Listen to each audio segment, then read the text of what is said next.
女孩每到半夜1点就准时在家拍起篮球，可这却让楼下大爷无比折磨。即便这样，老头也忍了，但万万没想到的是，女孩却趁着他和邻居谈事的功夫，偷偷溜进大爷家的收藏室，放跑了他四处搜寻的稀有蝴蝶。老头发现后瞬间怒不可遏。Sors de là, allez, allez dehors。于连是个热衷收集蝴蝶标本的老头，可他根本没时间跟女孩计较，他还得赶着去阿尔卑斯山脉寻找一种名为伊莎贝拉的蝴蝶。这种蝴蝶只会出现10天左右，虽然它远不及家里的那些标本名贵，但却是老头一生的遗憾。而于连中途歇脚的时候，却意外发现这个烦人的小屁孩竟也出现在了这里。原来小女孩偶然间听见了他和邻居的计划，偷偷潜入车中，跟随他一同过来。老头立即打电话让他母亲来接，可对方却一直都没人接听。Tu es bien sûr du numéro? Oui。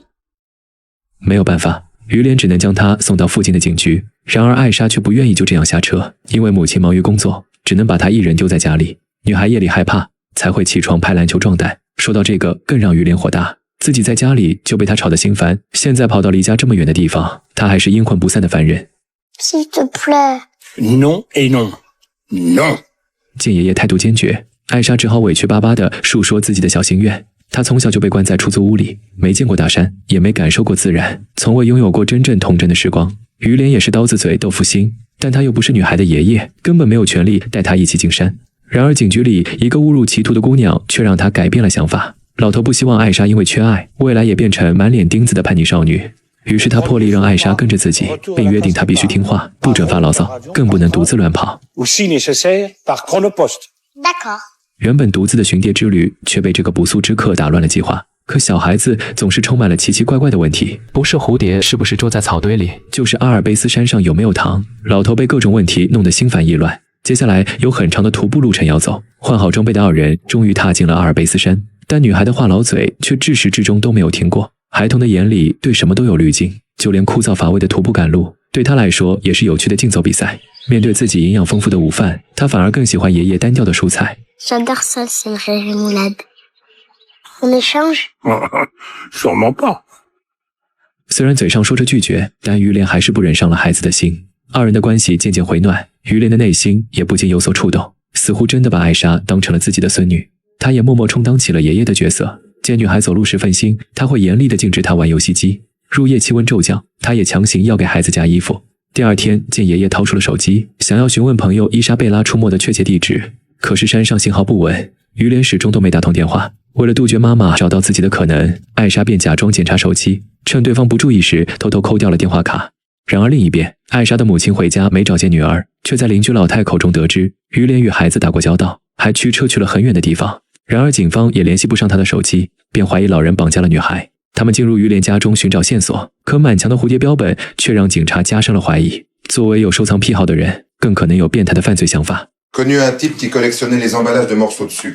Un serial killer, 7 femmes égorgées. 就这样，8岁女孩被7群老头绑架的消息立刻就登上了新闻头条。而巧合的是，二人在山里遇上了一个测绘人员，他后备箱里还没来得及阅读的报纸正好被艾莎看见，不过他却并没有声张，而是偷偷将其藏了起来。简单的问路过后，二人又继续踏上行程。他们在森林中被一对密实的小鹿留住了脚步。Elle nous regarde. Elle ne regarde personne, elle sent. Sylvain va de son côté, elle veut savoir qu'on est là, et elle va filer. 于连带着孩子在自然中学习，耐心地科普关于小鹿的习性。然而正当他们看得忘我时，突然的一声枪响却打破了这温馨的一幕。2个偷猎者扛走了鹿妈妈，一旁目睹一切的于连忍不住斥责对方是可恶的偷猎者，可除了谴责，他什么也做不了。艾莎好奇地询问爷爷，刚刚那人为何要杀了母鹿？于连向他解释，偷猎者都是为了一己私欲残害无辜小动物的人，他们全是人类中的蛀虫。见艾莎还在为母鹿难过，于连便顺便对她进行了死亡教育。他说死亡也是人生的一部分，不过他不会提前通知。人的生命比较长，小动物的就没有多少，但时间却是相同的，都是一秒又一秒逝去。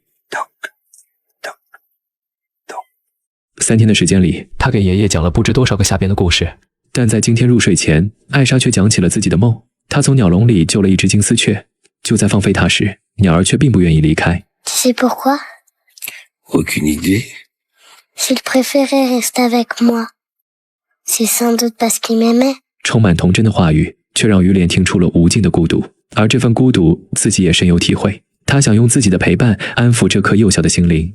二人一起早起，欣赏阿尔卑斯清晨的美景，俯身细嗅花海的芬芳，还拿出自己抓蝴蝶的网给他玩。没想到艾莎竟真的抓住一只。J'en ai attrapé un! Je l'ai eu! C'est un Apollon, il est magnifique. 爷爷把蝴蝶放进沾有氰化钾的罐子里，这样他便会毫无痛苦地死去。可一旁的艾莎却变了脸色。Quoi, qu'est-ce qu'il y a? Braconnier. 艾莎觉得爷爷和偷猎者一样无耻，便决定要离开他回家。然而两人已经走了4天，现在要是回头，那寻找伊莎贝拉的机会就彻底没有希望了。于连拒绝了他，但小家伙却坚持要离开。见艾莎态度这么坚决，于连便生气地轰他离开。但他怎么可能让小孩子独自下山？ Je dirai à ma mère que tu m'as obligé à te suivre. Ben voyons. Je dirai que tu m'as enlevé, que tu m'as forcé à monter dans ta voiture. Ben les adultes croient les adultes. Ils ne croient pas les enfants. 艾莎一路的干扰，让他们在山上迷了路，一直在附近绕圈子。终于，女孩走累了，承诺自己不会独自逃跑。 Je donne ma parole. Allez, en avant. 经过1天的兜兜转转，他们总算是找到了伊莎贝拉可能出没的地形。于连刚扎好帐篷，一旁的艾莎就问起了关于伊莎贝拉的一切，包括长什么样子，喜欢吃什么食物，和她能活多久。3 jours et 3 nuits. C'est pas beaucoup. C'est une vie de papillon. 他们点了盏灯，照在诱蝶布上吸引蝴蝶。完成一切后，接下来要做的就只有等待。没过多久，艾莎就发现来了好多蝴蝶，但爷爷却表示伊莎贝拉的体型要大得多。直到深夜，他们依旧没有等到伊莎贝拉。艾莎无聊地让爷爷讲故事。Je ne connais pas d'histoire. À quoi ça sert d'être vieux si tu connais pas d'histoire? T'as fini de dire que je suis vieux. Hein? Tu peux en inventer une. 于连不想辜负孩子，便到白布后面比划起手影，生动形象地编了一个很多小动物的故事。因为伊莎贝拉只在夜间活动，白天她便带着艾莎寻找毛毛虫。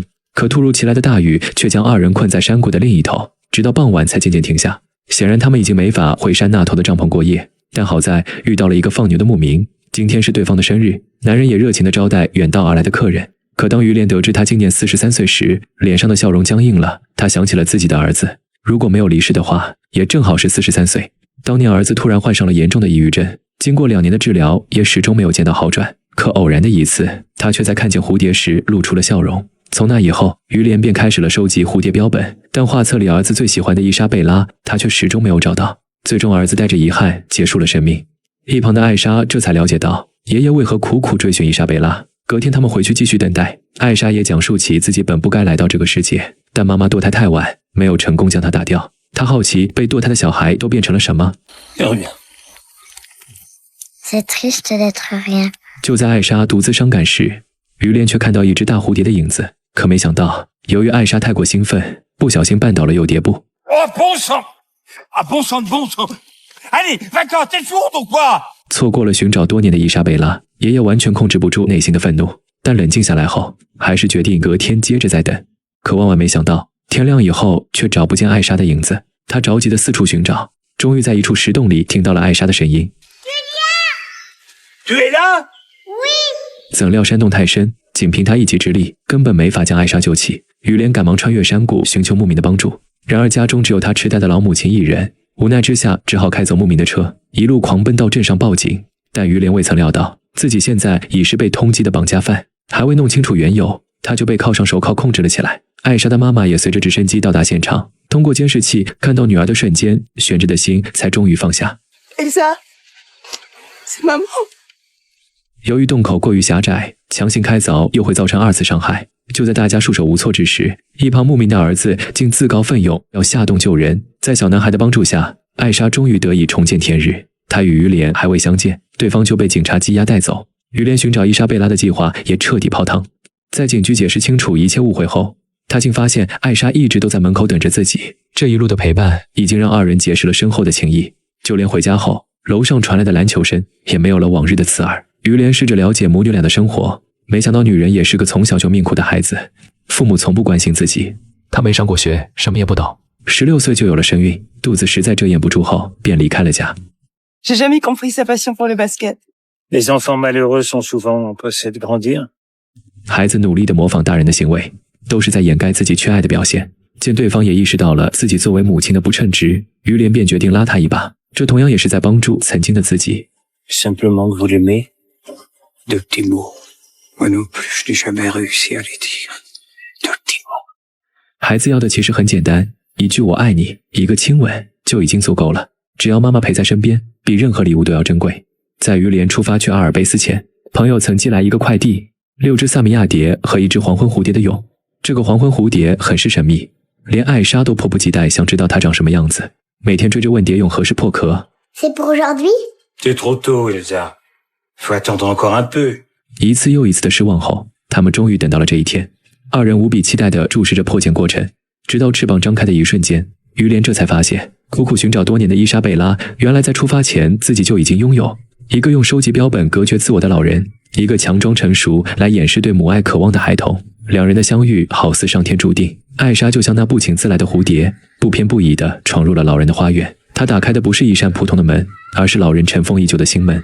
其实于连一直寻找的并非是伊莎贝拉，而是对儿子的遗憾。